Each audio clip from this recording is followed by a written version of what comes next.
Hi dear students, welcome back to your English grammar class. So today I'm going to cover up with the another important topic of your grammar, that is the verb and kinds of verb. So let's see what is there in it. Dear students, heading for the day is verbs. As if you all know that verb is a word which describes an action, a state and possession. Okay, you all know that verb is an action word. So there are many types of verbs. First is doing verbs. That means it is also known as an action verb. For example, play, eat, read, jump, study, wash, write, sing, etc. Second is being verbs. That means it is also known as existence verb. That is your helping verbs.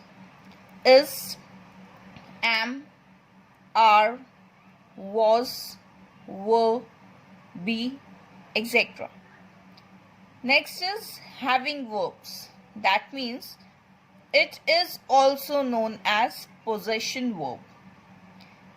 Examples: has, have, had, having, etc.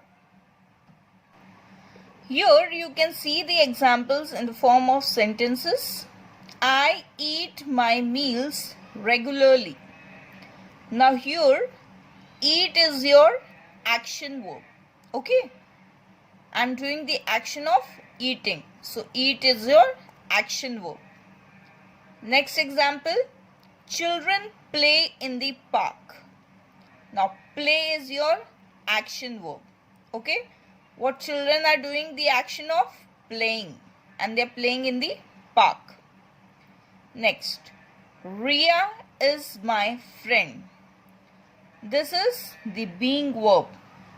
It is showing the existence that Ria is my friend. The dog was black. How was the dog? Black. So it is showing the existence of the dog.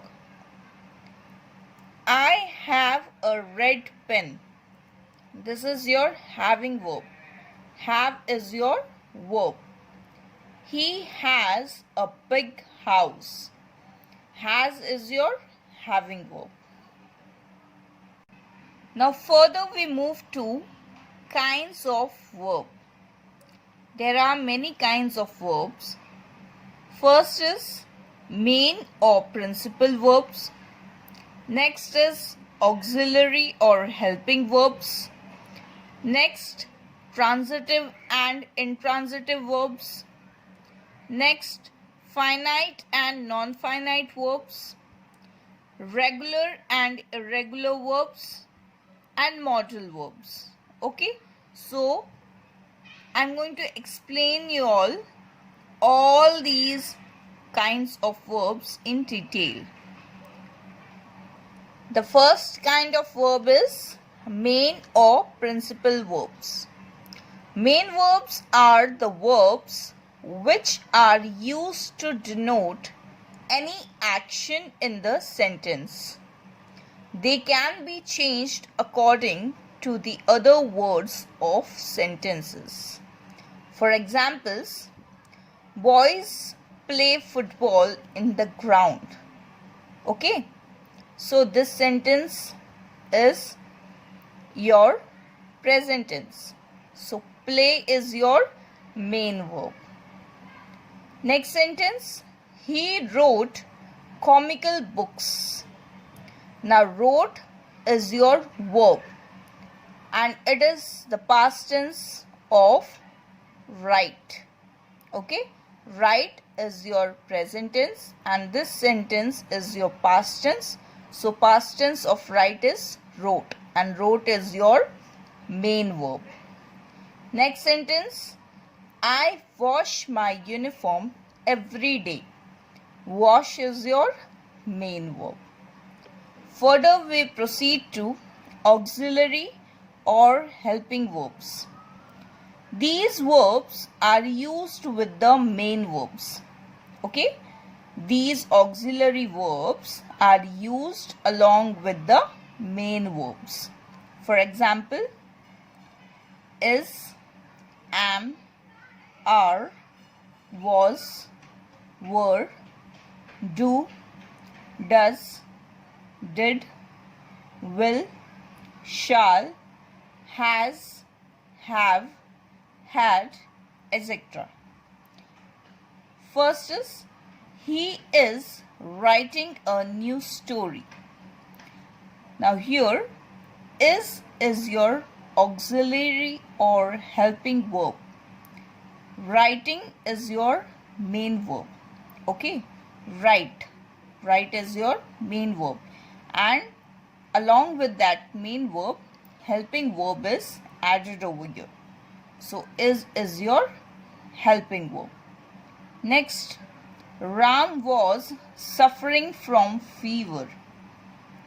Was is your helping verb, and suffering is the verb form of suffer. Reena has gone to the market. Has is your helping verb, and gone is your verb form of go. Okay, so here you can see that helping verb is used along with the main verbs. Okay,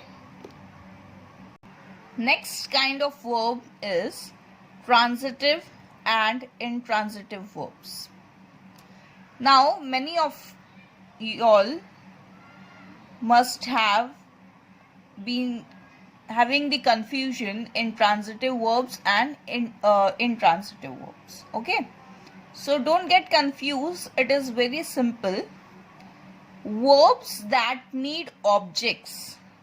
Okay, there is a subject and object in a sentence. That means object is your predicate. Verbs that need objects to complete their meaning are called transitive verbs. Again, I am telling you all, verbs that need objects to complete their meaning are called transitive verbs. For example, he packed the bag. He is your subject. Packed is your verb. Packed is your verb. The bag is your object. What is the object? The bag. He packed. What he packed? The bag. In the above example, packed is verb and the bag is object. Next, she filled the water bottle. She is your subject. Filled is your verb. The water bottle is your object. If you don't write the object, what will be the sentence? She filled. But what she filled? Is this sentence complete? No. This sentence is not complete without the object. So, she filled, what she filled? The water bottle. So, the sentence which needs an object to complete the meaning of the sentence is known as transitive verbs. Okay? Again, I am repeating. The sentence which needs an object to complete their meaning are called transitive verbs. Next, verb that does not require object. Now, vice versa, just the opposite of transitive verb. Here, transitive verbs requires the object. But here, verb that does not require object to complete its meaning is called intransitive verb. For example, the girl smiled. Okay, this sentence is complete. But is there any object after the verb? No. Smiled is your verb, but there is no object in this sentence. So this is your intransitive verb sentence. In the above example, smiled is verb and no object is used after the verb. Next sentence is the sun shines brightly. Now shines is your verb and brightly is your adverb. It is not your object. Okay? So this sentence is also intransitive verb sentence. Next we proceed to finite and non-finite verbs. When a verb form changes according to person, that is, person means singular or plural, number and time. Time means, that is, the sentence is whether in present tense, past tense or future tense, is known as finite verb. Again I am explaining, when a verb form, okay, where the verb form, the base form of the verb changes according to the person, number and time, is known as finite verbs. For example, Madan goes to school at 8 o'clock. Here Madan is your subject. Goes is your verb. Okay? Goes is your verb. And Madan is singular. Only Madan is a boy and it is singular. Next sentence, Madan and Kamal. Here two people are there, Madan and Kamal. That means it is plural. Go to school at 8 o'clock. Next sentence, that means when it was singular, I have written goes. And when it is plural, I have written go. Yesterday. By seeing this word only, you can understand that this sentence is written in past tense. Okay? So, yesterday, Madan went to school at 7 o'clock. Okay? Yesterday, at what time Madan went? At 7 o'clock. So, went is the past tense of go. Next, tomorrow. Tomorrow comes in future tense. Tomorrow, Kamal will go. Now, will go is your future tense. Will go to school at 9 o'clock. So, here you can see that as the sentences changes according to the person, number or time, the verb form also changes, right? Here it was singular, so I've written goes. Here it is plural, that means two of them are there, so the verb form is different. Here this sentence is in past tense, so the verb form is changed and I've written went. Here again the verb form has changed and it has been written in the future tense. So verb form again changes and I have written will go. So when the verb form changes according to person, time or number, that is your finite verb. You have to note one thing. You will see that the verb go changes in each sentence, in each of the sentences.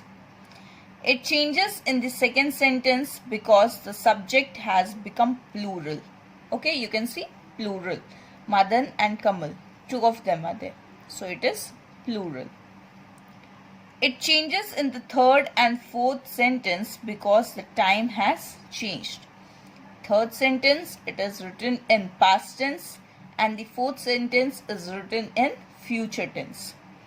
and in all the sentences verb form has been changed.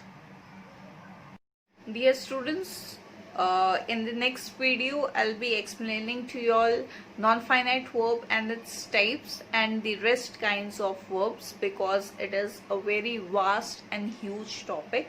So this much for the day. Thank you. And if you all have any doubt, you all can ask to me. Okay.